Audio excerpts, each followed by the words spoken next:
What would you do if the secret to a multi-million-dollar scheme capable of destroying a corporation literally fell into your hands? For John, a night janitor in one of the city's most powerful buildings, this was set to be just another routine night. Yet, beneath the rhythmic hum of the bus and the blurring neon lights, a profound shift was already underway.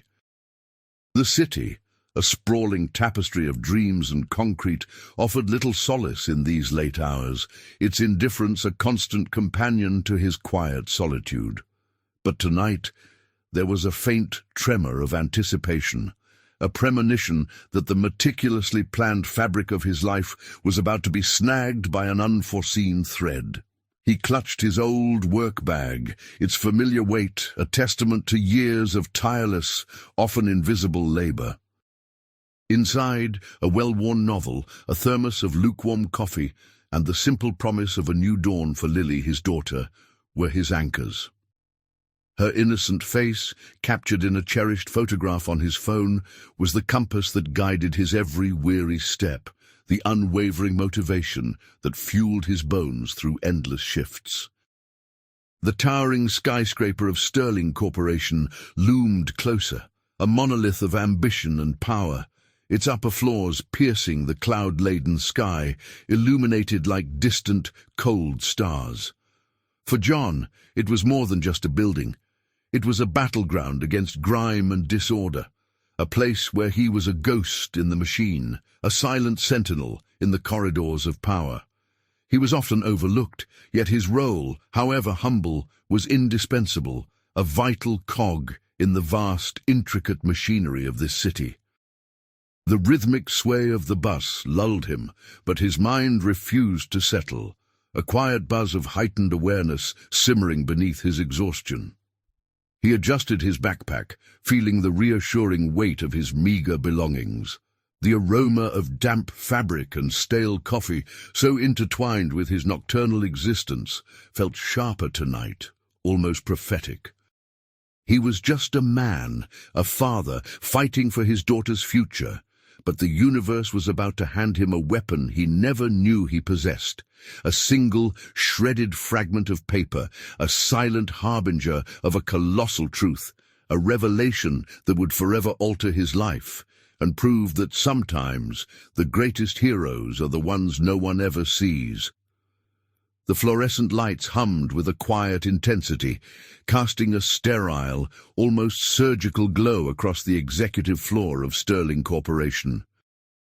John, a phantom in the corporate labyrinth, moved with a practiced fluidity, his mop and bucket a familiar extension of his being. Each swish of the mop, each wipe of a cloth, was executed with an almost surgical precision, ensuring the flawless luster of the polished surfaces. He passed by doors emblazoned with important-sounding titles: VP of Global Operations, Chief Financial Officer, names that echoed with authority, yet were now silent, their occupants long gone, presumably resting in their plush suburban homes. The air, crisp and slightly metallic from the advanced climate control, carried the faint scent of expensive cleaning products, a stark contrast to the grimy realities he often faced.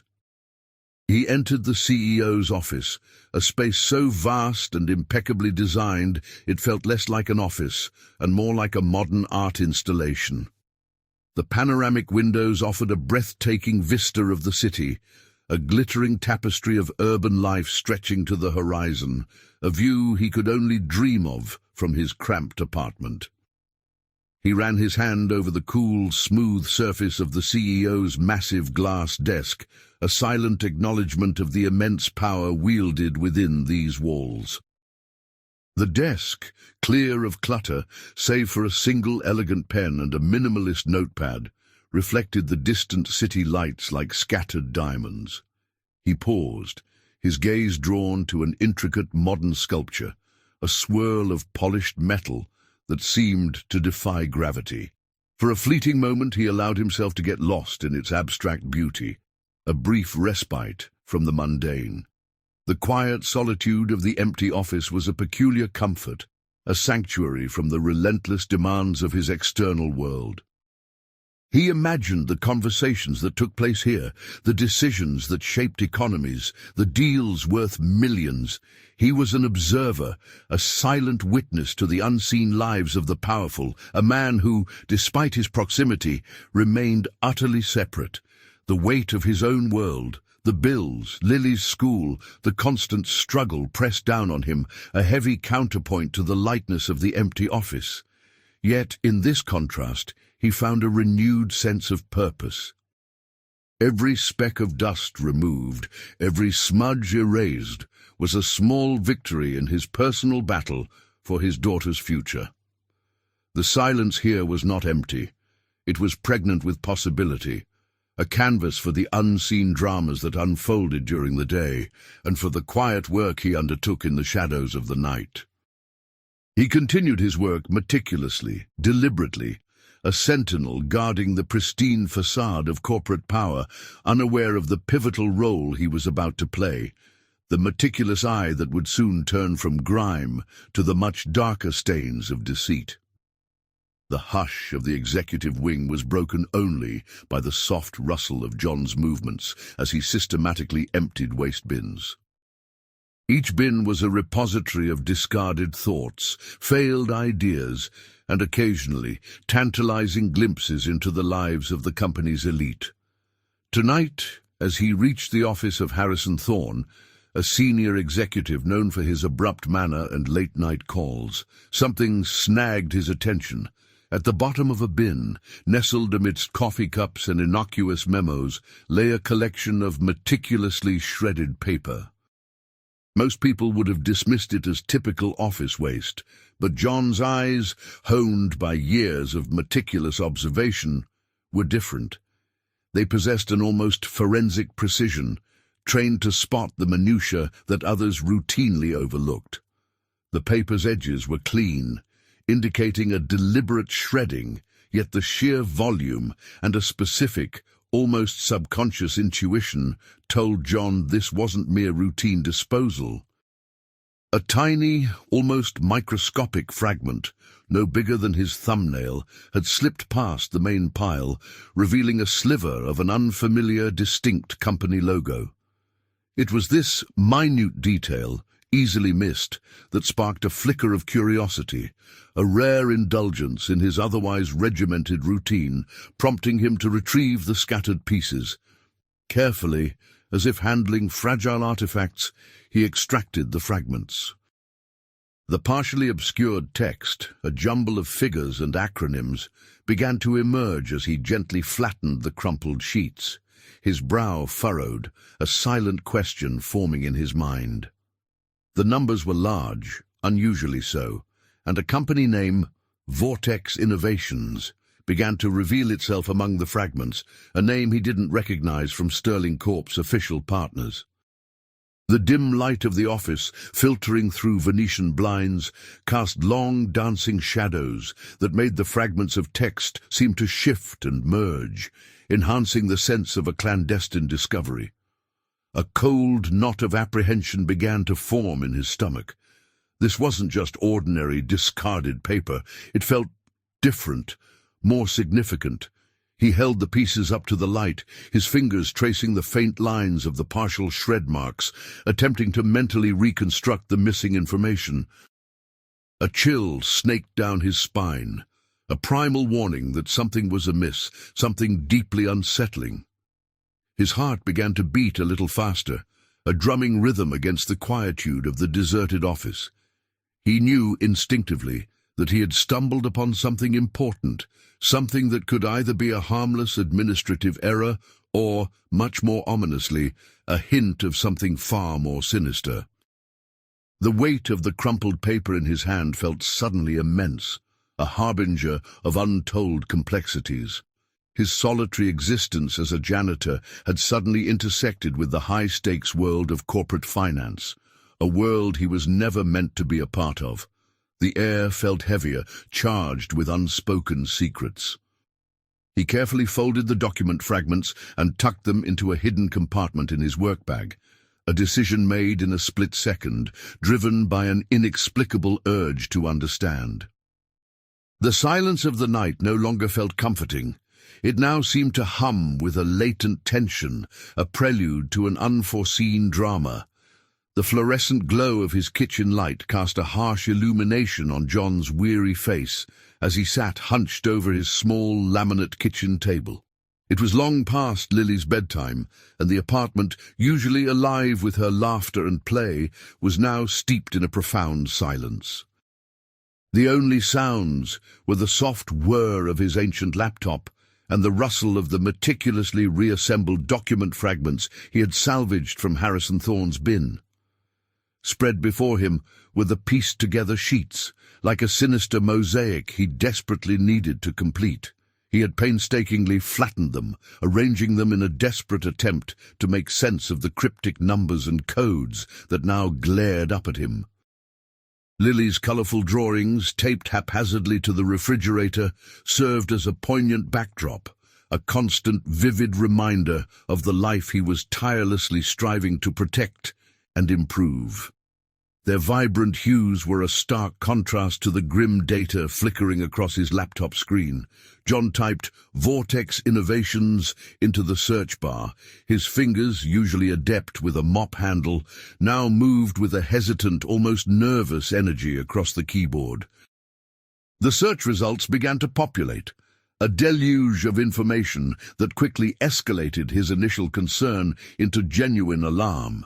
Website after website, article after article, painted a picture of a company with a shadowy past, an inconsistent online presence, and, most damningly, a series of reported financial irregularities in obscure markets. There were no clear corporate filings with known regulatory bodies, no substantial public profile, nothing that would suggest a legitimate business entity operating with Sterling Corp., a company renowned for its stringent compliance standards. His brow furrowed deeper, a knot of worry tightening in his stomach. The initial confusion had now given way to a chilling realization.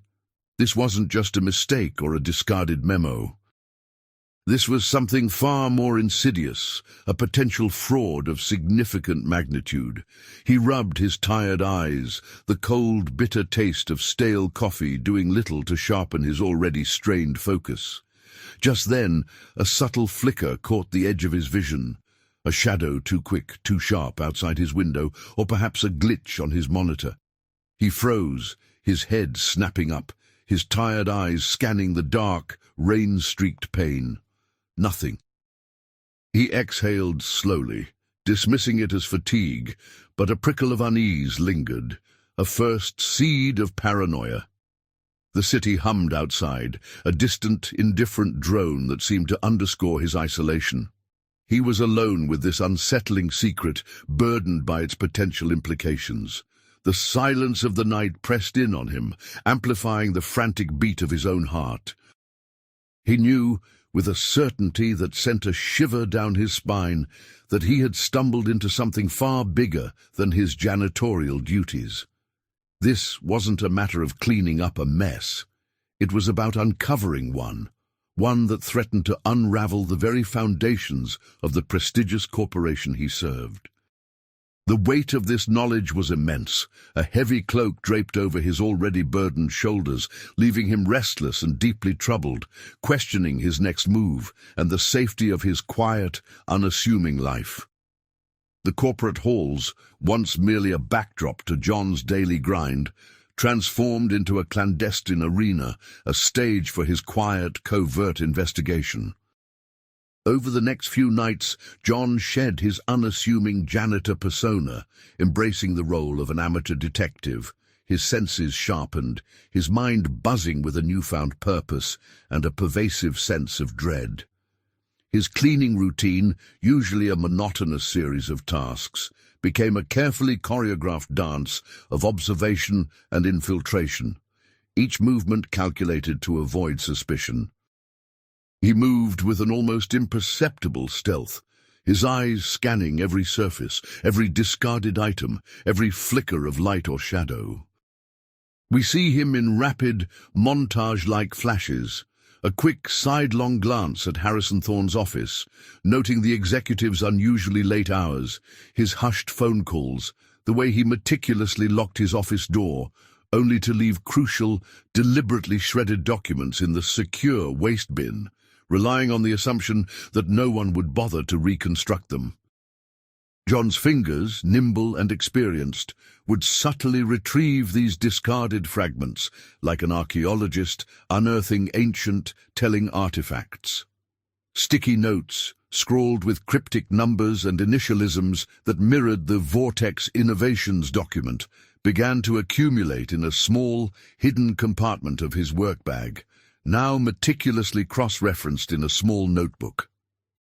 Partial printouts, strategically left face down on desks, offered tantalizing glimpses of suspicious transactions and wire transfers to shell companies, each demanding painstaking reassembly under the cover of night.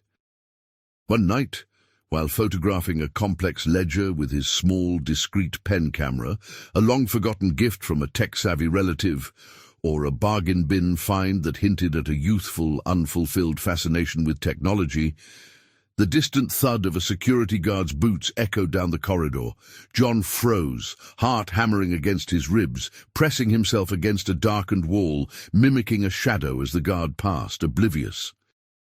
The near miss left him trembling, the adrenaline coursing through his veins. The vast, silent building, once a symbol of his humble station, now felt like an elaborate maze, each floor a new level of his perilous investigation, every shadow a potential hiding place for danger. The stark, modern decor, the gleaming surfaces, the hushed ambiance, all became elements of his clandestine operations, amplifying the tension. He felt a peculiar mix of exhilaration and dread. Each new piece of evidence, each incriminating detail, confirmed his worst fears, yet also deepened his resolve. He was no longer just cleaning the floors, he was sifting through the layers of deceit, meticulously uncovering a truth that threatened to shake the very foundations of Sterling Corporation. The immense pressure weighed heavily on him, the unspoken risk of discovery a constant companion. But the thought of Lily, her future, her unwavering trust in him, was a powerful shield against fear.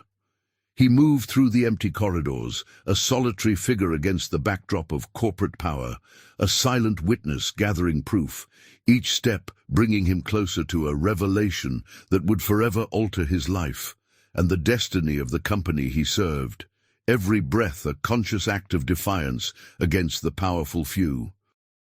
The pre-dawn light, a pale grey smear against the window pane, did little to alleviate the heavy gloom clinging to John's small kitchen. Once again, he was hunched over the laminate table, but tonight the scattered fragments had given way to a meticulously organized array of evidence. Reassembled printouts, some crumpled, some crisp, were laid out with an almost academic precision. Photos, grainy but clear enough from his pen camera, captured damning details of ledgers, email exchanges, and suspicious transaction codes. At the center of it all was a hand-drawn diagram, a spiderweb of arrows and boxes, illustrating the intricate, illicit flow of money from Sterling Corp to Vortex Innovations, and then, mysteriously, to a network of offshore shell companies.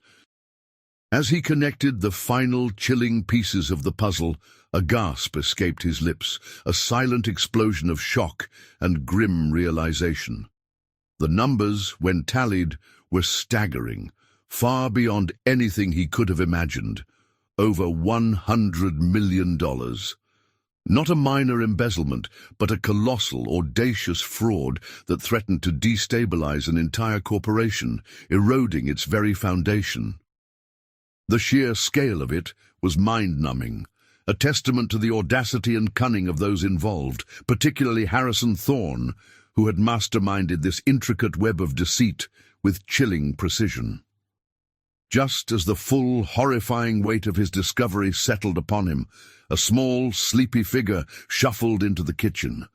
Lily, her hair tousled, her eyes heavy-lidded, rubbed a tiny fist into one eye, a soft, innocent yawn escaping her lips.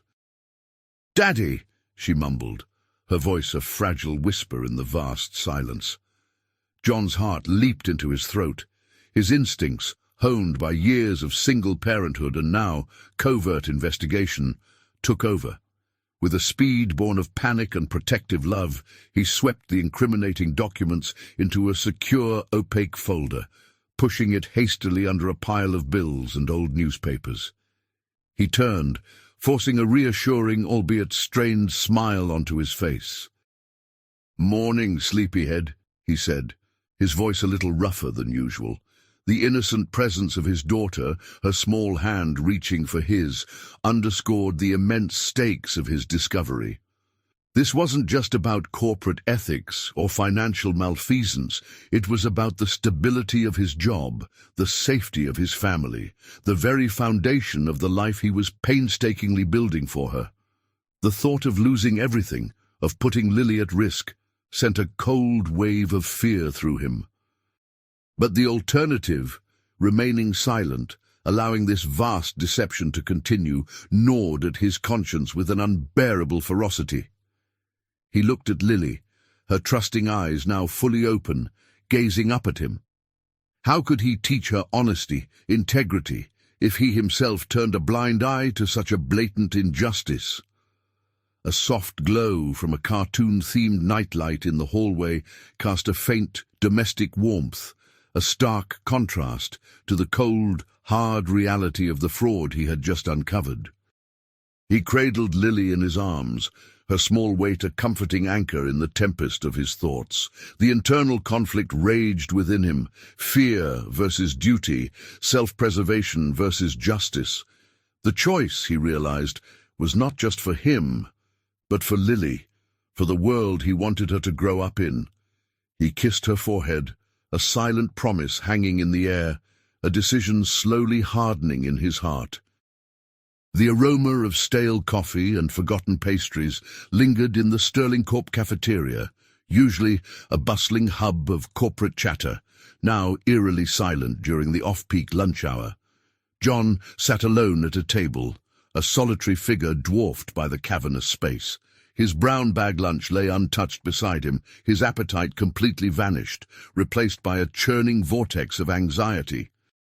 His gaze was fixed on his phone screen, specifically on a single, vital sequence of digits, the CEO's secure, internal tip line.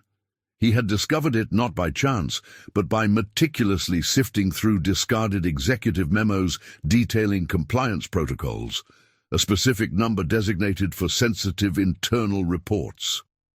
It was a detail he had almost dismissed, but now it felt like a fragile lifeline in a sea of corporate deception. His thumb hovered over the call button, a trembling, almost involuntary tremor running through his hand. His face, usually a mask of quiet stoicism, was now an open book of internal struggle. The stark fear of jeopardizing his precarious existence, the unwavering resolve to do what was right for Lily, and the nagging doubt that perhaps he was overstepping, misinterpreting. He took a deep, shaky breath, the sterile air of the cafeteria doing little to calm his racing heart.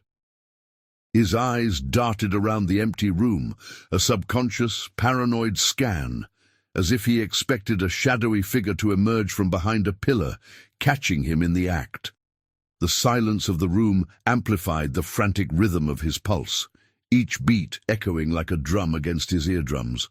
He imagined the possible repercussions, instant dismissal, blacklisting from future employment, perhaps even legal trouble if his accusations were deemed unfounded or malicious. The thought of Lily, her innocent face dependent on his stability, flashed before his eyes, a powerful deterrent.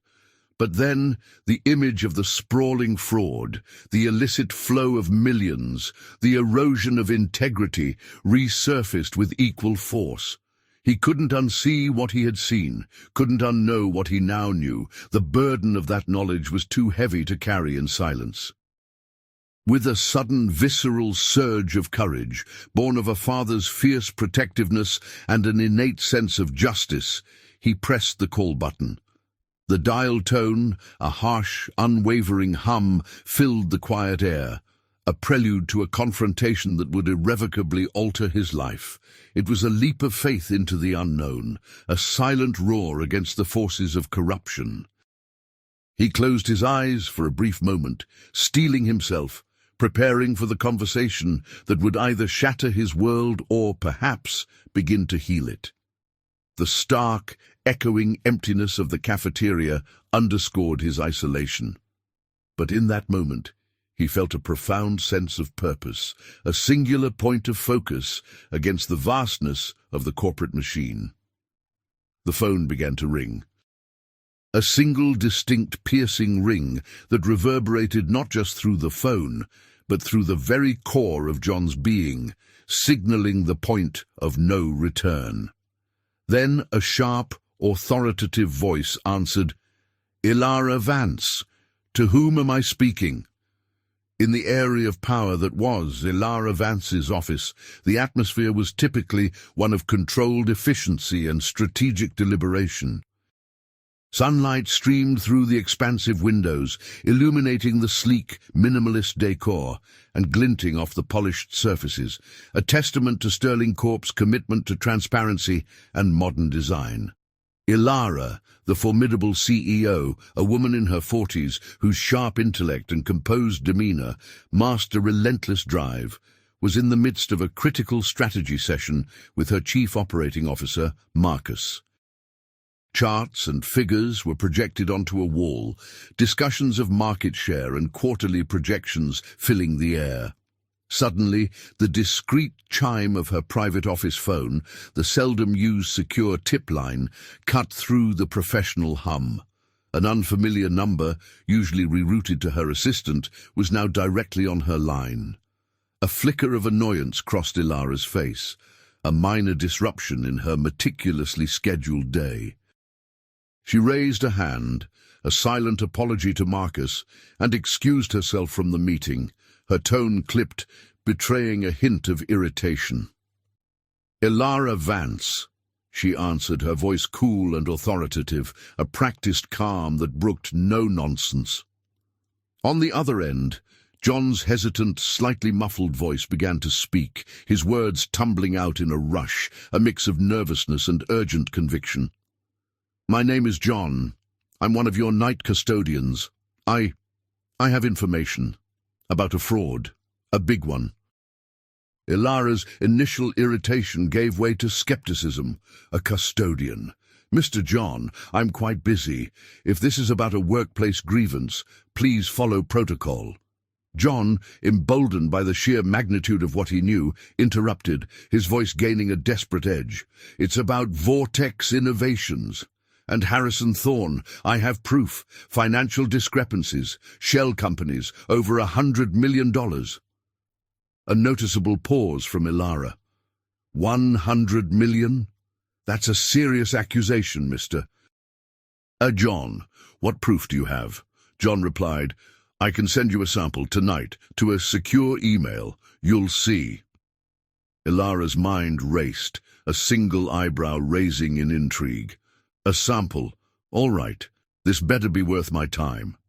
She rattled off a complex, secure email address, one known only to a handful of trusted personnel. As the pieces of his narrative began to coalesce, even with the sparse details John provided, Ilara's face transformed. Her eyes, usually direct and unblinking, narrowed, her gaze becoming intensely focused, almost predatory. Her irritation dissolved, replaced by a profound, chilling concern.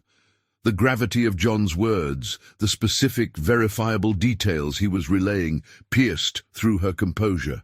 This was not a prank call, nor the ramblings of a disgruntled employee. This was something real, something dangerous.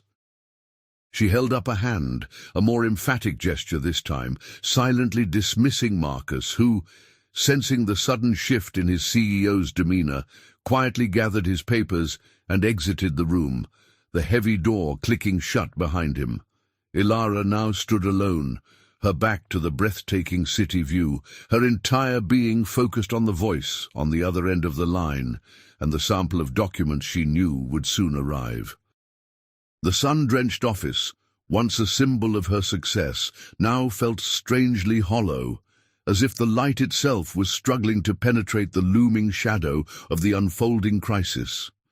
She pressed the phone tighter to her ear, her knuckles turning white, her mind racing, processing every word, every implication.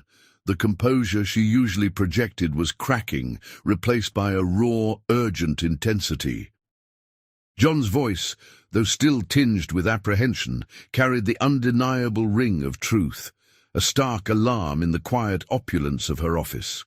Her world, once so ordered and predictable, was about to be irrevocably shaken by the most unlikely of messengers. The moment John finished his rapid-fire, albeit slightly disjointed, explanation and the sample documents landed in her secure inbox, a cold certainty settled over Ilara Vance. Her initial disbelief had evaporated, replaced by a grim acceptance of the potential catastrophe. With a decisive movement, she opened her sleek laptop, the screen flaring to life, reflecting the intensity in her eyes. Her fingers, usually poised with careful deliberation, now flew across the keyboard with a frantic, almost desperate urgency.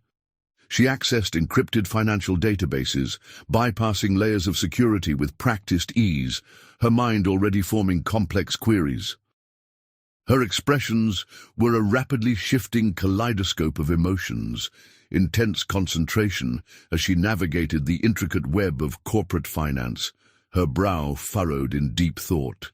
Then, dawning horror as she cross-referenced John's claims with internal records. The Vortex Innovations shell company, the suspicious invoices, the inflated procurement costs, it was all there, hidden in plain sight, obfuscated by layers of bureaucratic jargon and clever accounting tricks that only an outside perspective or a meticulous insider like John could have spotted. She pulled up a secure personnel file on Harrison Thorne. His professional, smiling headshot appeared on the screen, a stark contrast to the emerging picture of his malfeasance. The accompanying profile, initially bland, now seemed to drip with irony, listing his achievements while simultaneously detailing suspicious financial transactions linked to his department, which Ilara had always dismissed as minor discrepancies or creative accounting. The puzzle pieces, once scattered and seemingly unrelated, were now fitting together with a horrifying, undeniable precision. The scale of the fraud was becoming chillingly clear, a gaping wound in the very heart of her company, far exceeding the initial $100 million estimate. Her voice, when she spoke to John again, was no longer merely authoritative. It was sharp with urgency and an almost palpable sense of purpose. "Mr. John," she commanded, her tone brooking no argument, "I need you to email me everything you have, every document, every photo, every single detail, immediately. You'll continue to use this secure address." Her voice softened slightly, a hint of steel in her resolve. "Do not speak to anyone else, and let me assure you we will protect you, and your daughter Lily will be safe. Do you understand?" John, still on the line, simply replied, "I understand." As soon as the call ended, Ilara moved with the speed of a seasoned general preparing for battle. She immediately contacted her most trusted advisors, the chief legal counsel, a formidable corporate attorney, and the head of corporate security, a former federal agent. Her instructions were clear, concise, and chillingly precise. Initiate a covert forensic audit immediately. Work in strict secrecy. No leaks, no alerts. I want an airtight case, and I want Harrison Thorne's every move monitored. The high-tech office environment, with its multiple screens and glowing data, underscored the rapid, high-stakes nature of her actions. She was not just investigating, she was initiating a full-blown corporate lockdown, preparing for an internal war. She leaned forward, her elbows on the desk, her eyes glued to the screen, already anticipating the next steps. Her mind was a whirlwind of damage control, legal implications, and the profound betrayal of trust. The weight of the impending scandal pressed down on her, a physical burden, but beneath the stress, a fierce determination burned. Sterling Corp had been targeted, infiltrated, and she, as its leader, would not stand idly by. John's phone call, initially an annoyance, had become a siren call, a brutal awakening. She knew with unwavering certainty that this would be the biggest challenge of her career, and she was prepared to face it head-on. The silent hum of her computers, the distant city, all faded into the background as she plunged headfirst into the unfolding crisis, a solitary general marshalling her forces for battle. Several intense days after John's fateful call and Ilara's swift covert action, Sterling Corp, usually a bastion of corporate calm, erupted into a maelstrom of controlled chaos. The serene hum of productivity was replaced by a palpable tension, a ripple of unease that spread like wildfire through the meticulously designed offices. Security personnel, their faces grim and unyielding, moved with a calculated purpose, their presence a stark, unmistakable signal that something profoundly serious was unfolding. Harrison Thorne, the senior executive whose discarded documents had sparked John's investigation, was the first to be publicly exposed. We see him, his usually arrogant posture replaced by a slumped, bewildered stance, his face ashen, utterly drained of color, etched with a raw sense of betrayal. Realizing not just he was caught, but by whom. He was escorted from his plush office, his briefcases clutched tightly by security guards, a silent procession of shame and downfall. The whispers began immediately, a nervous murmur that quickly escalated into a torrent of hushed conversations. Employees, usually engrossed in their work, now huddled in small groups, their faces a mix of shock, confusion, and a morbid curiosity. The news, though not yet officially announced, was spreading like wildfire. A massive fraud, arrests, the upper echelons of the company implicated, a scandal of unprecedented scale. Other implicated executives, their names to be revealed later, were also seen being quietly, but firmly, led away from their offices, their expressions ranging from defiant anger to utter despair.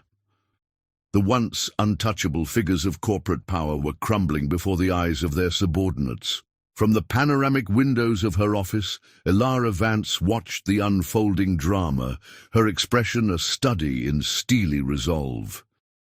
There was no triumph in her eyes, only a deep-seated determination and the immense weight of responsibility. The gravity of the situation was evident in the taut lines around her mouth, the unwavering focus of her gaze. She was a general overseeing a painful but necessary purge, a leader making agonizing decisions to protect the integrity of her company. Meanwhile, John, the unwitting catalyst of this upheaval, observed the commotion from a discreet distance, blending seamlessly into the background as he continued his cleaning routine. His mop bucket, usually a symbol of his anonymity, now felt like a silent witness to a revolution, a mix of apprehension and grim satisfaction churned within him.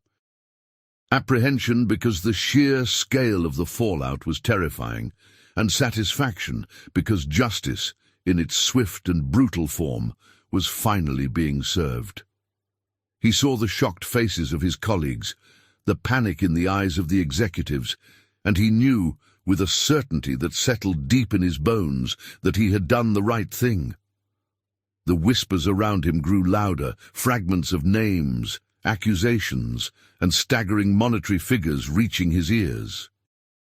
He was a silent observer in the eye of the storm, an invisible hand that had steered the course of a corporate giant. The meticulously polished floors, his domain, now reflected the chaotic energy of the building, a mirror to the sudden, unexpected tremor that had shaken Sterling Corp to its very core. The building, once an unassailable fortress, was now a monument to transparency, its secrets forcefully brought into the light. The fluorescent glow of the executive conference room, usually reserved for high-stakes negotiations and board meetings, felt particularly stark and imposing as John stepped inside. The room was vast, dominated by a gleaming mahogany table that could seat 20, surrounded by plush leather chairs. Today, however, only a few people were present. Ilara Vance, her expression one of quiet gravity, flanked by her trusted chief legal counsel and the head of corporate security. The air was thick with unspoken tension, the silence punctuated only by the soft click of pens and the rustle of legal documents. John, still in his familiar janitor's uniform, the practical, sturdy fabric a stark contrast to the tailored suits of those around him, felt a sudden pang of vulnerability. He clutched his hands together, trying to appear composed, despite the frantic beat of his heart against his ribs. He was acutely aware of his humble attire in this opulent setting, feeling like an outsider, a ghost allowed into the inner sanctum. Ilara Vance, however, looked at him not with disdain, but with an intense, almost reverent gaze. She spoke, her voice calm and measured, yet imbued with a profound seriousness. "John, please have a seat," she began, her eyes meeting his. "First, let me reiterate my profound gratitude. Your courage, your integrity, it's beyond words. Thanks to you, we've averted a catastrophic financial disaster," the chief legal counsel interjected, his tone gravely serious. "Our investigations confirm your findings, John. The fraud extends beyond Harrison Thorne, involving multiple layers and an intricate web of shell companies. We're looking at over $100 million in illicit funds, siphoned off through fraudulent contracts over the past 3 years. Thorne and his co-conspirators are now in custody. The case is airtight, thanks to the undeniable evidence you provided." The head of security added, "Your method of discovery, John, your eye for detail, was, frankly, the only way this could have come to light. They were too careful otherwise." John felt a strange mix of vindication and shock. He knew it was big, but the exact figure still sent a shiver down his spine. Ilara continued, her voice gaining a steely edge.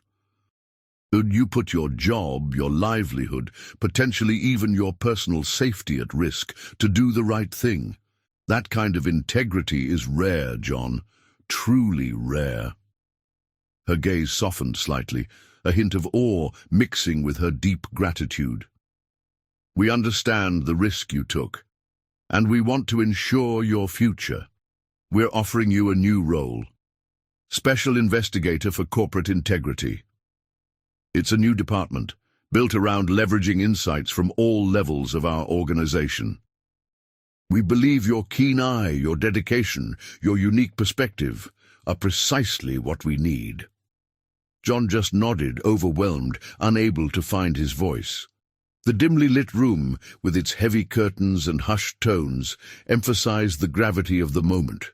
He was no longer just the janitor, he was the unlikely hero, the quiet force that had brought down a powerful ring of corruption.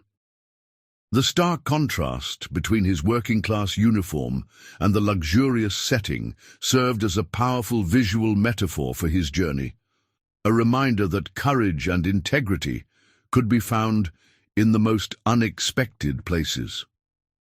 He stood tall, despite his trembling hands, a silent testament to the moral compass that had guided him through the shadows into the blinding light of truth.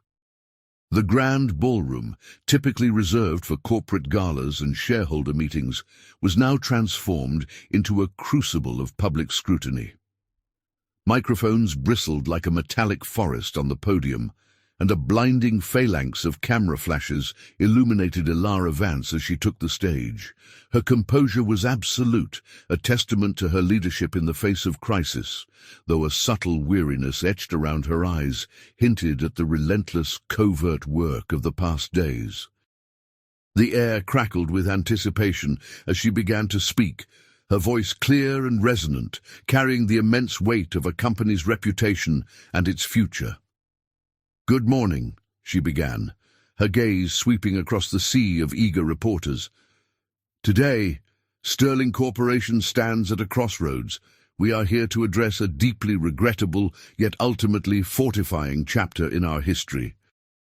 She went on to meticulously detail the fraud, announcing the arrests of Harrison Thorne and other implicated executives, the staggering sum of over $100 million in misappropriated funds, and the immediate, decisive steps being taken to restore complete corporate integrity and transparency.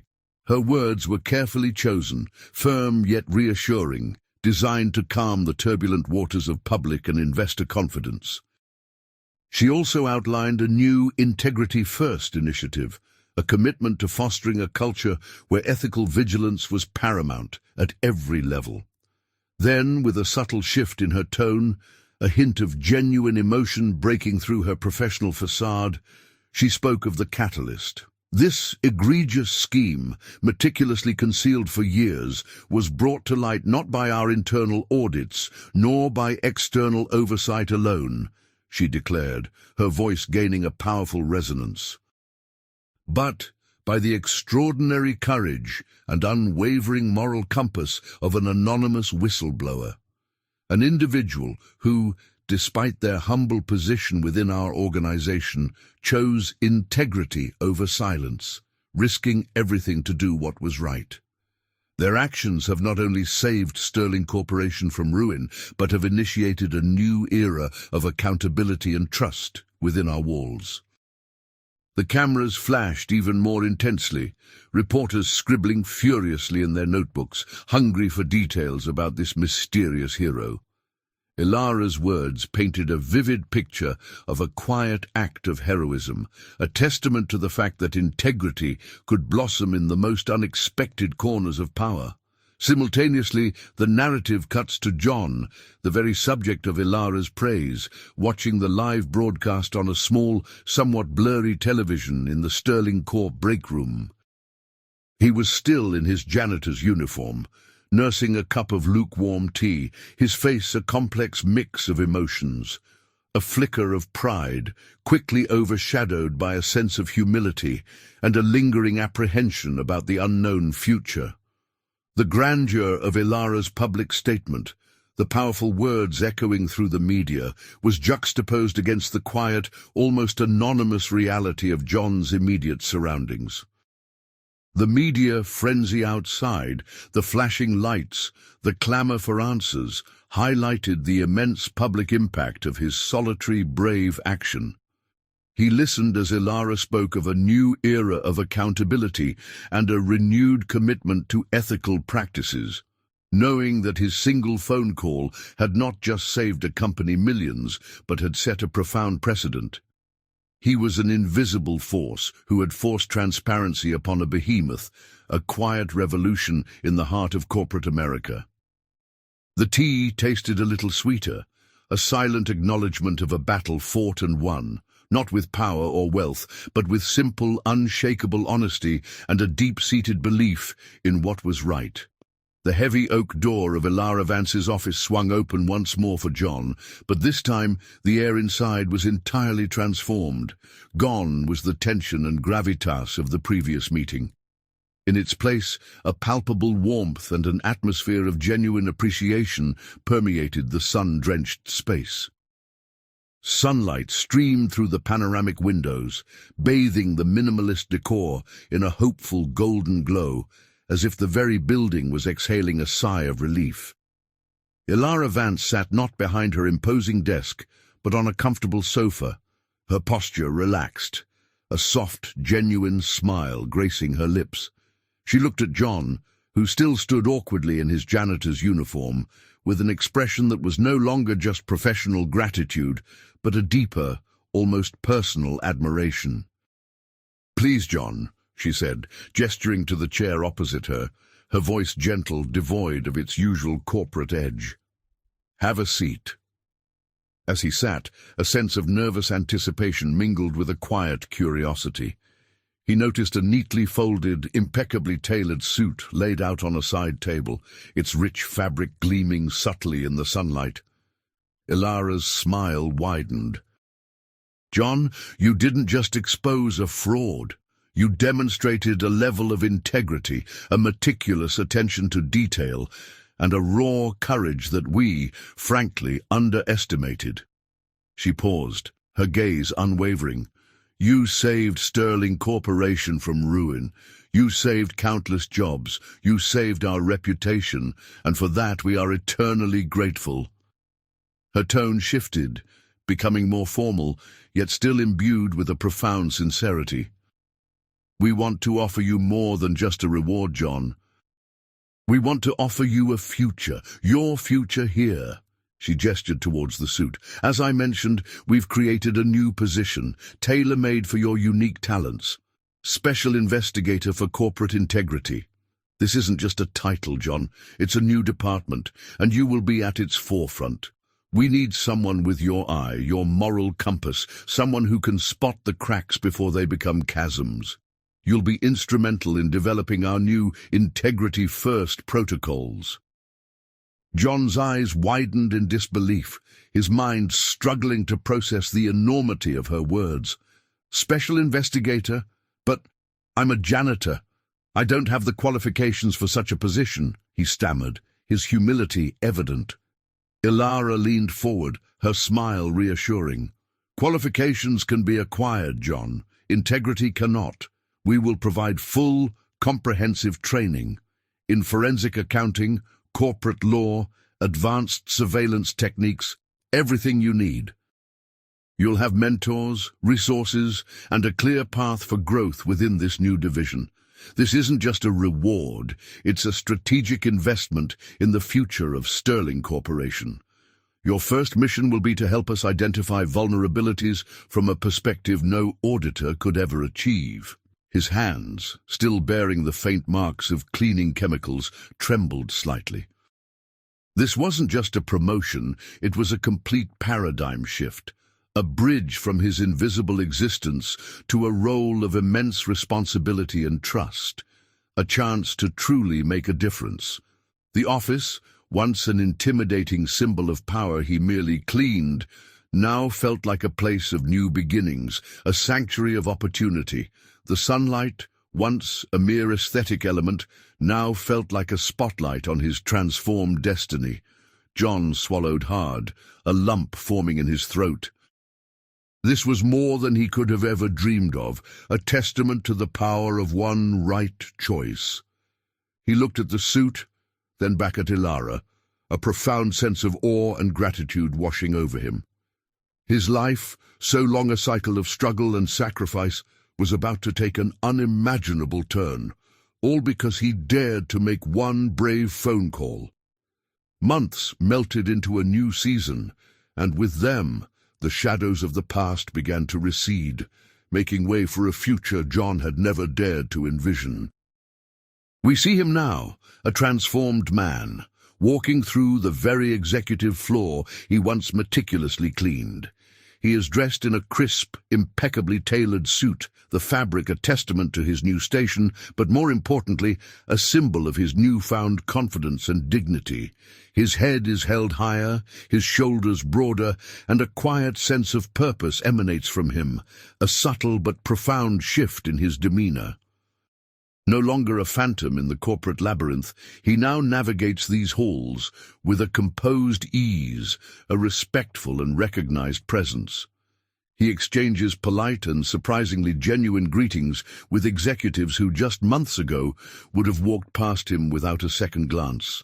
Their eyes, once dismissive, now hold a mixture of respect, deference, and perhaps a touch of lingering awe.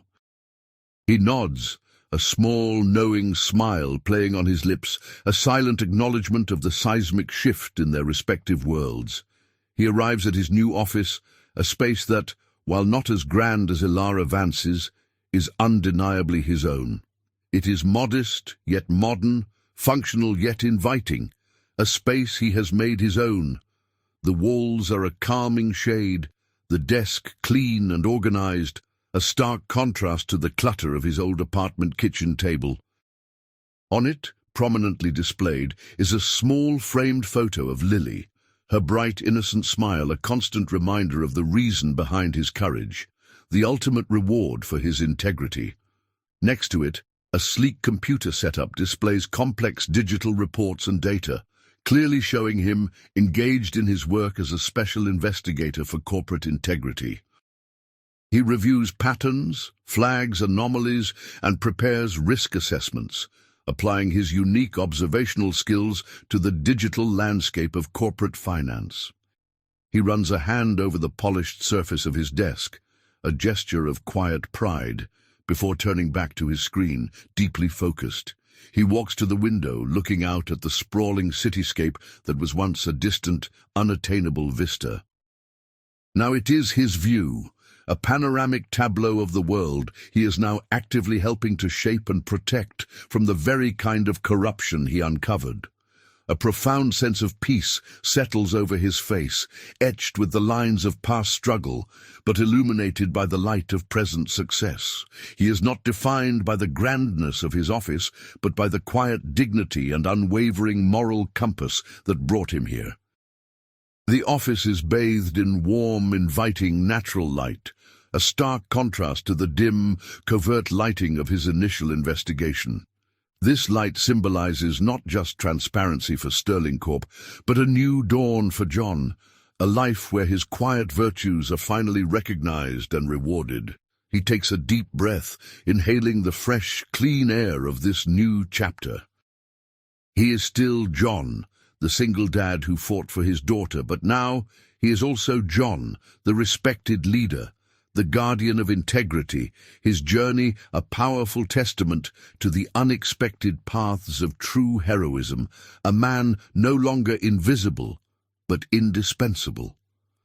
The final rays of the setting sun painted the sky in hues of fiery orange and soft violet, casting a warm golden glow over the schoolyard.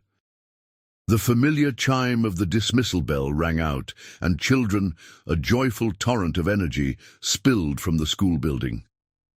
Among the eager parents waiting was John, still in his crisp new suit, a professional man during the day, but now, fully and unequivocally, a devoted father. His eyes scanned the crowd, a smile already forming on his lips, a lightness in his step that hadn't been there before. As Lily emerged, her small backpack bouncing on her shoulders, her face lit up with a pure, unadulterated joy. She spotted him, her stride quickening, a happy shout escaping her lips. John knelt down, opening his arms wide, and she ran into his embrace, burying her face against his chest.